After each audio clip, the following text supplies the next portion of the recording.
Hello friends, मेरा नाम जगविंदर है। चलिए जानते हैं आज एक नए सॉफ्टवेयर के बारे में जो कि ओपन सोर्स सॉफ्टवेयर है। वो है ओरेकल का वर्चुअल बॉक्स। तो मैंने गूगल के सर्च बार में देखिए वर्चुअल बॉक्स लिख दिया है और इसको हम सर्च करवाते हैं। तो देखिए आपके सामने वर्चुअल बॉक्स की ऑप्शंस आ गई हैं। और अगर हम इसको डाउनलोड के में जाएंगे, बेसिकली आपको ये बताएगा कि वर्चुअल बॉक्स एक वर्चुअलाइजेशन प्रोडक्ट है। आप इस ये ओपन सोर्स वर्चुअलाइजेशन प्रोडक्ट है, यानी कि जनरल पब्लिक लाइसेंस के अंडर आता है। इसको आप फ्रीली यूज़ कर सकते हैं और आप इसमें बहुत सारी मशीन्स बना सकते हैं, वर्चुअल मशीन्स, जिससे आप प्रैक्टिस कर सकते हैं अपने टेस्टिंग पर्पसेस के लिए। चाहे वो आपके माइक्रोसॉफ्ट प्रोडक्ट्स हों, चाहे वो लिनक्स प्रोडक्ट्स हों, चाहे वो सोलारिस से हो, तो आप बहुत सारे प्रोडक्ट्स उसमें इंस्टॉल करके उनकी प्रैक्टिस कर सकते हैं। तो इसको हम डाउनलोड करते हैं। तो देखिए यहाँ पे बहुत सारे डिफरेंट आर्किटेक्चर्स के लिए ये अवेलेबल है।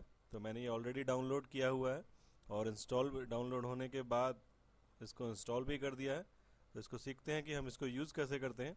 तो इसके लिए देखिए आप कई बार next next next license agreement agree करने के बाद ये आपके सामने इंस्टॉलेशन हो जाएगा।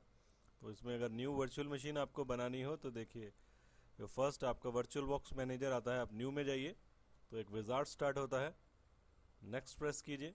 अब आपसे वर्चुअल मशीन का नाम पूछ रहा है, कुछ भी आप नाम जो आप फ्यूचर में यूज़ करना चाहते हैं। अगर आप सर्वर इंस्टॉल करना चाहते हैं, जैसे आपको मालूम है माइक्रोसॉफ्ट के प्रोडक्ट्स भी आजकल कुछ ड्यूरेशन के लिए आपको ट्रायल के लिए मिलते हैं, कि ताकि आप उसको ट्रायल कीजिए। और एक इनबिल्ट की उसके उसमें आती है और आप उसको 60 डेज़ 30 डेज़ तक आप यूज़ कर सकते हैं। और उसकी एक टेस्टिंग करने के बाद अगर आप उसको कंटिन्यू करना चाहते हैं तो आप लाइसेंस ले सकते हैं। अदरवाइज़ अगर उसको डिसकंटिन्यू करना चाहते हैं तो आप इसको डिसकंटिन्यू कर सकते हैं। तो मैंने यहाँ सर्वर लिया है और यहाँ से देखिए आपको ऑपरेटिंग सिस्टम टाइप, जिसमें आपके वही सोलारिस, लाइनेक्स, मैक ओएस सबके बारे में आपके पास ऑप्शंस हैं। और आपके अगर हमने माइक्रोसॉफ्ट इसमें से सिलेक्ट किया है तो माइक्रोसॉफ्ट के भी बहुत सारे प्रोडक्ट्स के बारे में देखिए यहाँ पे आपको बता रहा है। आप इसमें से कुछ भी सिलेक्ट कीजिए। बेसिकली इसका आइडिया आपका जो रैम है उसको जस्टिफाई करना होता है कि जो अगर हम इसमें जैसे सर्वर 2008 लिया तो जो भी मिनिमम रिक्वायरमेंट रैम की होगी इसको ये अपने आप से उठा लेता है। अगर आप इसको इससे डिससेटिस्फाई हैं तो आप यहाँ पे जो भी रैम लेना चाहते हैं वो आप ले सकते हैं। तो हम डिफ़ॉल्ट्स में जाते हैं, यानी कि 512 MB रैम हमने ले ली है। नेक्स्ट प्रेस करते हैं। उसके बाद देखिए अब वो आपको हार्ड डिस्क की ऑप्शन दे रहा है कि आप हार्ड डिस्क नई बनाना चाहते हैं या एग्जिस्टिंग को यूज़ करना चाहते हैं। क्योंकि हम फर्स्ट टाइम इसको यूज़ कर रहे हैं तो हम नई हार्ड डिस्क ही बनाएंगे। तो इसके लिए मैं नेक्स्ट करता हूँ। एक नया विजार्ड हार्ड डिस्क के लिए आता है, इसको नेक्स्ट प्रेस करते हैं। तो यहाँ पे दो तरह की हमारे पास ऑप्शन है। एक है डायनेमिकली एक्सपेंडिंग स्टोरेज। ये आपको ऑप्शन देती है कि जितना डिस्क स्पेस आपको चाहिए होता है ये उतना ही यूज़ करती है। अगर आपने मान लीजिए 80 GB दे दिया तो ये 80 GB को एकदम से नहीं लेगा, बल्कि उसमें से अगर 8 10 20 GB जितना भी यूज़ हो रहा होगा उसी को ही ये यूज़ करेगा, बाकी को आपकी हार्ड डिस्क में यूज़ नहीं करेगा।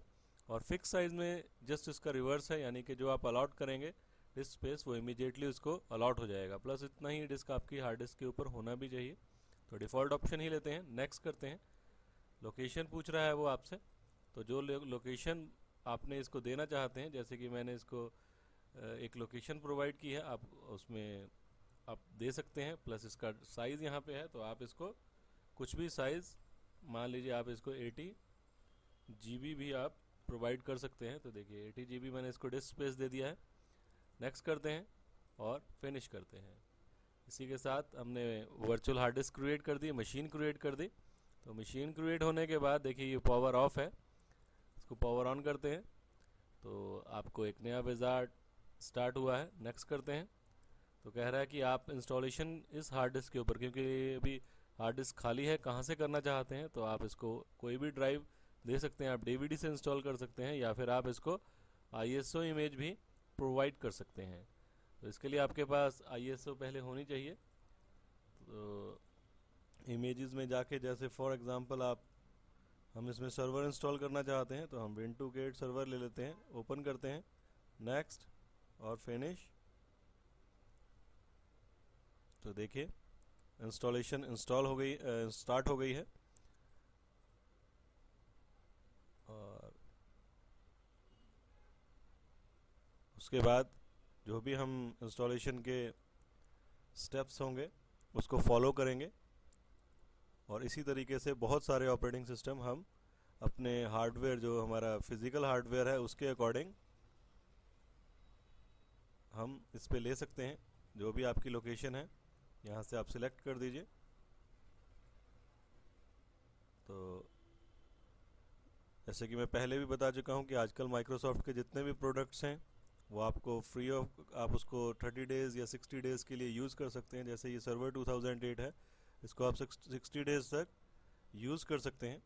जैसे कि अभी देखिए प्रोडक्ट की मांग रहा है, तो आप अब नो भी कर देंगे तो भी इंस्टॉल हो जाएगा, क्योंकि एक प्री बिल्ड की इसके अंदर आती है जो इसको एक्टिवेट रखती है 60 डेज़ के लिए, और उतने ड्यूरेशन में आपको ये प्रोडक्ट की एक्चुअल की परचेज़ करनी पड़ती है माइक्रोसॉफ्ट से, और इसको आप एक्टिवेट भी कर सकते हैं ऑनलाइन।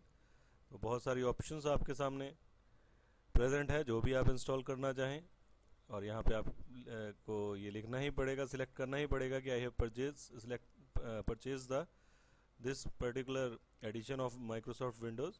अदरवाइज ये ऑप्शन ग्रे आउट आती है, देखिए आप। नेक्स्ट करते हैं, एक्सेप्ट, और इसके बाद अपग्रेड की ऑप्शन इसलिए अब हाईलाइट नहीं है, ग्रे आउट है, क्योंकि हम इसमें कोई प्रीवियस ऑपरेटिंग सिस्टम नहीं है, इसलिए हम कस्टम में जाते हैं और न्यू सर्वर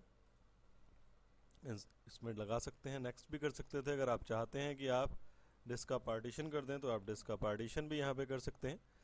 80 GB डिस्क को आप 40 GB में 2 पार्ट्स में डिवाइड कर सकते हैं अगर आप चाहें तो, और जिस पार्टीशन में आप चाहते हैं तो फर्स्ट पार्टीशन में। नेक्स्ट, और ये इंस्टॉलेशन स्टार्ट हो गई है। ये कुछ समय लेगी, तो इसके लिए इसके बाद हम इसको बंद करते हैं, और नेक्स्ट वीडियो में हम वर्चुअल बॉक्स के बारे में या वर्चुअल मशीन्स के बारे में और ज़्यादा जानेंगे। Thanks for listening.